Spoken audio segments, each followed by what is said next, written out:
Before we begin today, I want you to try something with me right now. While you are watching this, sit comfortably, place both feet flat on the floor. Now lift both feet just 1 inch off the ground, not high, just enough that your heels and toes leave the floor. Hold them there for 10 seconds and pay attention. Do your toes feel cold? Do your calves feel heavy? Do your feet start tingling? Do your legs feel tired faster than they should? If you felt any of that, do not ignore it. Your legs may be trying to tell you something, not that your body is failing, not that aging has defeated you, but that your circulation may be asking for a stronger morning signal. And this is where many older adults in Japan do something very different. They do not wait until their legs feel heavy. They do not wait until cold feet ruin the morning. They begin the day by gently waking the legs before asking them to carry the body. In the next 10 minutes, you will learn 3 simple Japanese-inspired morning habits that may help support better leg blood flow after 60.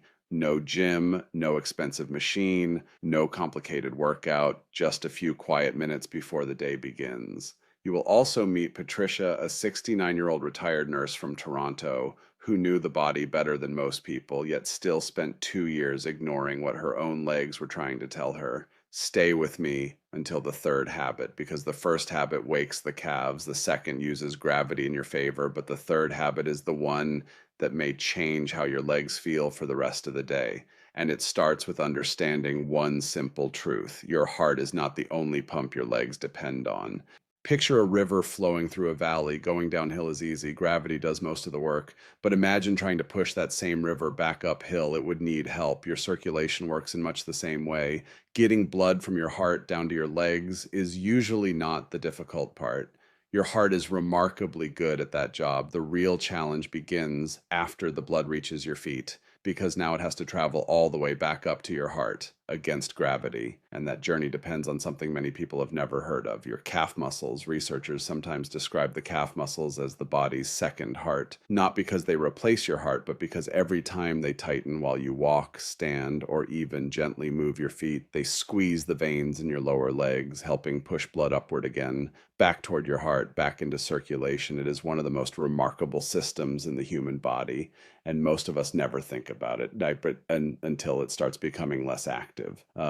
After the age of 60, many people naturally become less active than they were 20 or 30 years earlier. We spend more time sitting, more time driving, more time watching television. Sometimes we avoid walking because our knees hurt, sometimes because we feel tired, sometimes because we are simply afraid of falling.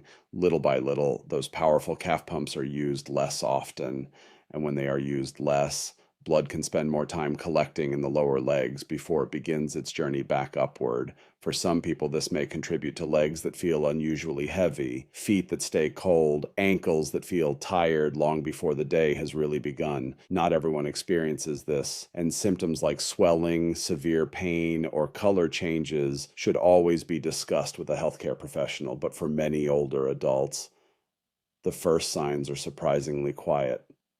A pair of socks that never seem warm enough, a morning walk that suddenly feels harder, legs that feel like they are carrying more weight than they used to. That is exactly where Patricia's story began. Patricia was 69 years old. She had spent more than 3 decades working as a nurse in Toronto. For 31 years, she rarely sat down during a shift. She walked hospital corridors, helped patients, climbed stairs, and by the end of every day, she was tired, but she never worried about her legs. Then retirement arrived. At first, she enjoyed the slower mornings, coffee on the porch, reading the newspaper, watching the neighborhood wake up. But after about 18 months, something quietly changed. Every morning, her feet felt colder than they used to. Her calves felt strangely heavy. Walking from the bedroom to the kitchen felt slower, not painful, just different. She bought thicker socks. She turned up the heating. She blamed the weather. Then she blamed getting older. But deep inside, she had a feeling her body was trying to tell her something. She simply didn't know how to listen. And what she discovered next started with a habit practiced quietly in many Japanese homes long before breakfast is ever served. In many traditional Japanese homes, mornings do not begin with rushing. They begin quietly. Soft light through a paper screen, a kettle warming in the kitchen, a garden outside still wet from the night air. An older adult sitting calmly before the day has fully begun. There is no sudden jump out of bed, no rushing straight to the phone, no asking the body to move before it has been gently invited back to life.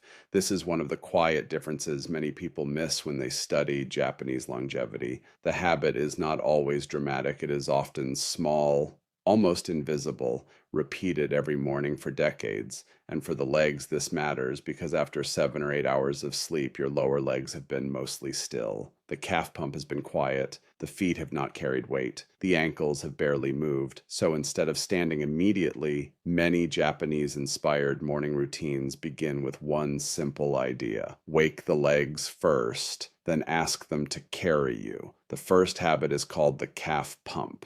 You can do it while still lying in bed. Keep both legs relaxed. Now slowly pull your toes up toward your shins. Hold for 2 seconds, then point your toes away. Hold for 2 seconds. That is one repetition. Do this 20 times, slowly, deliberately, no rushing. Each time you pull and point your toes, the muscles in your lower legs begin to activate. The calf pump starts waking up. Blood that has been sitting lower in the legs receives a gentle push upward. Your feet begin receiving warmth, movement, and attention before they touch the floor. This may look too simple to matter. Patricia thought the same thing. The first morning she tried it, she almost laughed. After 31 years as a nurse, she had seen complicated treatments, expensive machines, and serious medical routines, and now she was lying in bed, simply moving her feet up and down. But that is exactly the point. Many powerful daily habits are not powerful because they are difficult. They are powerful because they are easy enough to repeat. 20 calf pumps, less than 1 minute, still in bed before the day begins. But this is only the first signal. The second habit uses the same force that often makes circulation harder after 60, gravity, and this time you use it in your favor. The second habit is the leg drainage lift, and this one is especially important because it works with gravity instead of fighting against it. Still lying in bed, slowly raise both legs. You do not need to lift them straight up. You do not need perfect flexibility. Even a gentle 30 to 45 degree angle can be enough to begin the signal. Hold for 30 seconds, then lower slowly. Repeat 3 times. If lifting both legs feels difficult, lift one leg at a time, or simply place 2 pillows under your calves while lying flat. The goal is not strain, the goal is gentle elevation. All night your legs have been below your heart whenever you were sitting or standing the day before. For many people after 60, that can leave the lower legs feeling heavy when morning comes, but when you lift the legs slightly, gravity starts working in the opposite direction. The feet soften, the calves feel less crowded, the veins receive a little help, and the legs begin the morning with less heaviness before you ever stand. Physical therapists often recommend leg elevation to support venous return and reduce lower leg heaviness. But in this Japanese-inspired morning rhythm, it becomes something even simpler. A quiet pause, a small reset, a way of telling your legs, before I ask you to carry me today, I will help you first. Patricia added this habit during her second week. At first, she did not expect much. She had already tried socks. She had tried warmer slippers. She had tried walking later in the day. But one morning, after doing the calf pumps and the leg drainage lifts, she stood beside her bed and noticed something strange.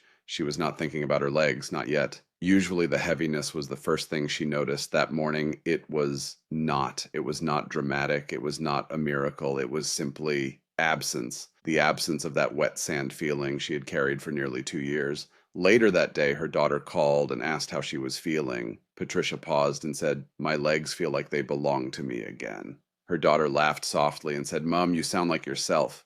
That sentence stayed with Patricia because she realized the heaviness had not only changed her walking, it had changed her mood, her mornings, her willingness to leave the house. But the third habit is where everything comes together, and surprisingly, it is not another exercise in bed. The third habit is the Japanese morning walk. Not a workout, not a power walk, not a long fitness routine, just 10 quiet minutes of gentle movement within the first hour of waking. Around the room, through the hallway, into the garden, or outside on a safe path if the weather allows. Slow, calm, unhurried. This is the habit many people underestimate because it sounds too ordinary. But ordinary habits are often the ones that shape a life. Every step you take activates the calf pump again. Your heel touches the ground. Your calf contracts. Blood is gently pushed upward. Step after step, your body continues the circulation signal you started in bed. The first habit wakes the calves. The second helps lighten the legs, but the third keeps everything moving. In many Japanese communities, this kind of morning movement happens naturally. Opening sliding doors, preparing tea, walking to the garden, sweeping a small path, greeting a neighbor. The body does not move from sleep straight into sitting again. It moves gently into the day, and that small difference may matter more than most people realize.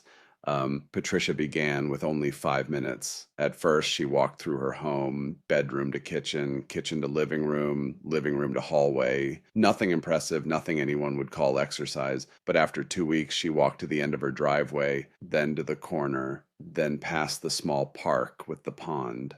One morning, she stopped near the water and realized something. She had not been thinking about her legs, she had been watching the ducks. That was the moment she knew her mornings were coming back. Because better circulation is not only about warmth, it is about freedom. The freedom to move without planning every step. The freedom to leave the house without wondering if your legs will feel heavy. The freedom to enjoy a morning again. And this is why the third habit matters so much. It turns circulation into movement and movement into confidence. Your legs are not giving up on you. They may simply be asking for a better morning signal, movement, elevation, gentle walking, small habits repeated daily, not dramatic, not extreme, but faithful. That is the quiet power of many Japanese longevity habits. They are small enough to repeat, simple enough to keep, gentle enough to begin tomorrow. So tomorrow morning, before your feet touch the floor, try this. 20 calf pumps, 3 gentle leg drainage lifts, then 10 minutes of slow, easy walking after you stand. No rushing, no forcing, no proving anything, just helping your body remember how to move blood, warmth, and life through your legs again. This video is for educational purposes only and is not medical advice. Poor leg circulation can have many causes, including vascular conditions, diabetes, heart problems, medications, nerve issues, and other medical concerns. Always speak with your doctor before beginning any new movement routine, especially if you have swelling, pain, skin color changes, numbness, wounds, or sudden worsening symptoms. Comment the word Japan below right now and tell me this. Which one describes your legs most in the morning? Heavy, cold, tingling, or all three? Tell me in the comments. I read every single one. Share this video with someone whose legs have felt heavy or cold lately, and subscribe to Ageless Daily 50 for Japanese-inspired longevity wisdom every single week. Patricia's mornings feel like hers again. Yours can begin differently tomorrow.